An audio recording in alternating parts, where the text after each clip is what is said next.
How to get your kids to do chores without nagging.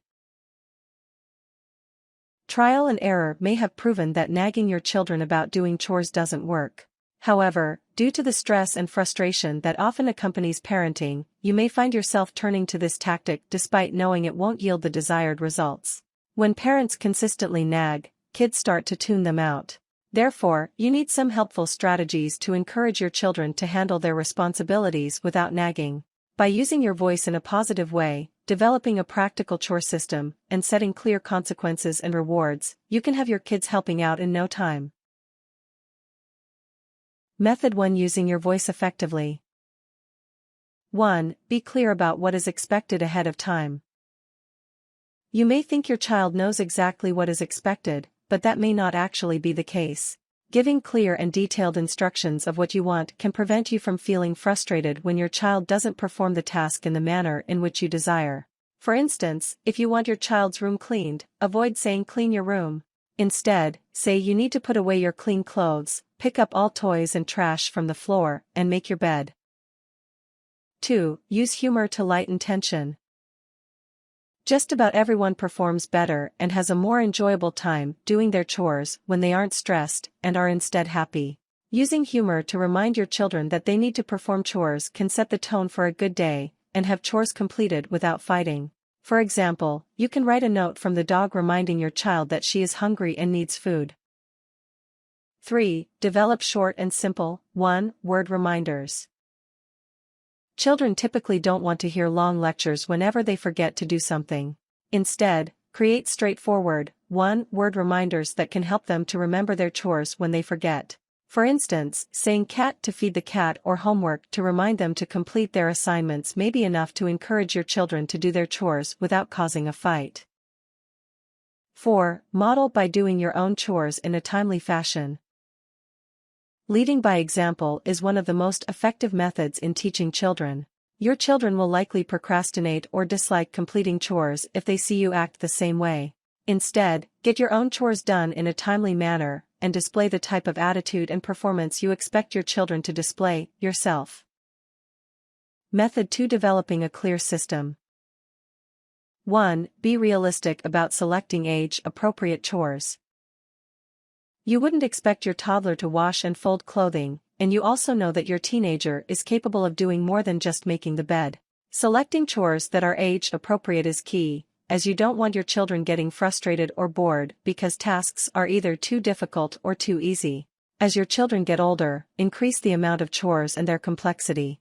For instance, grade school kids can help to match socks, place clothing in the hamper, and feed the pets. Older kids can do dishes, laundry, and help keep the house tidy. 2. Demonstrate how each chore should be done. Children, especially those that are younger, often learn better by watching how the task is completed, rather than just hearing verbal directions. Therefore, in addition to hearing you explain the procedure, show them as well. 3. Help them set up a schedule. A majority of children thrive on schedules and routines, and chore completion is no exception. The more you are able to attach chores to an already existing routine, the more likely your children are to complete them without arguments. For instance, have child's son walk the dog right when they gets home from school, before they become involved in another activity. That way you can prevent them from getting upset when they have to stop a favorite activity to complete the chore. 4. Set a timer. If your children tend to put off doing chores, set a timer to only give them a certain amount of time to get it done. If they don't complete the task in 20 minutes, for example, they don't get allowance or rewarded for doing chores. Setting a timer may also help motivate your children, as having to get the chores completed within time constraints may feel like a game. Say something like "the timer's set for 20 minutes. Jump on those dishes," to motivate your children. Method 3: Setting consequences and rewards. 1. Explain the implications of not getting chores done. Be upfront and clear about the consequences of not completing chores. Although you shouldn't box yourself in, you should also let your children know what will happen as a result of disobedience. For a teenager, an appropriate consequence could be taking the car away or not allowing them to spend time with friends. A consequence for a younger child could be withholding allowance or a favorite toy for a small amount of time. 2. Be consistent and follow through. Parents who don't hold their children accountable for their chores often find that the kids ignore them and wait for the parents to do them themselves. Instead, make sure they finish what is expected from them. Also, when you communicate that there will be a consequence when chores are not completed, be sure to actually follow through with disciplining them. Your children will not take you seriously if you make empty threats that never come to fruition. 3. Praise them when they take responsibility. Your children will likely be more encouraged to perform when they hear from you that they are doing a good job. This is particularly true when they are just learning a new task. Even if the end result is less than you expected, hearing that you appreciate what the effort is helpful. Give your children praise by saying things like, "Good job on cleaning your room," or "It makes me so happy to see that the dog's food bowl is filled." Also, resist the urge to correct what has been completed, as doing so can make your children feel that whatever they do is never good enough for your expectations. 4. Offer allowance. The prospect of earning allowance is often an effective motivator for children. However, one of the best ways to encourage your children via allowance is to offer it through a commission-based system.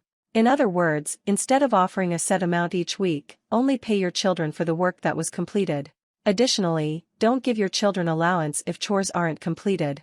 Not having money to do things they want to do will remind them why they don't have the funds because they didn't do what was expected. 5. Negotiate rewards and consequences with your children. If your children have worked with you to develop a set of consequences and rewards that motivate them, you are more likely to see compliance. Sit down with your children once a year or every few months and look back over your disciplining, rewarding system. Do the rewards and consequences still match up with your children's interests or developmental status? For instance, if you have a 7-year-old who is addicted to a certain cartoon show, you might reward them by offering allowance that goes toward a fund to buy a life-size toy of the show's main character. However, if your child does not complete chores, a part of disciplining might be to take away TV privileges for a day. In the example above, if the child was no longer interested in the TV show, the rewards and consequences would no longer be as motivating. Revisit your system regularly to be sure it will encourage your child to do chores.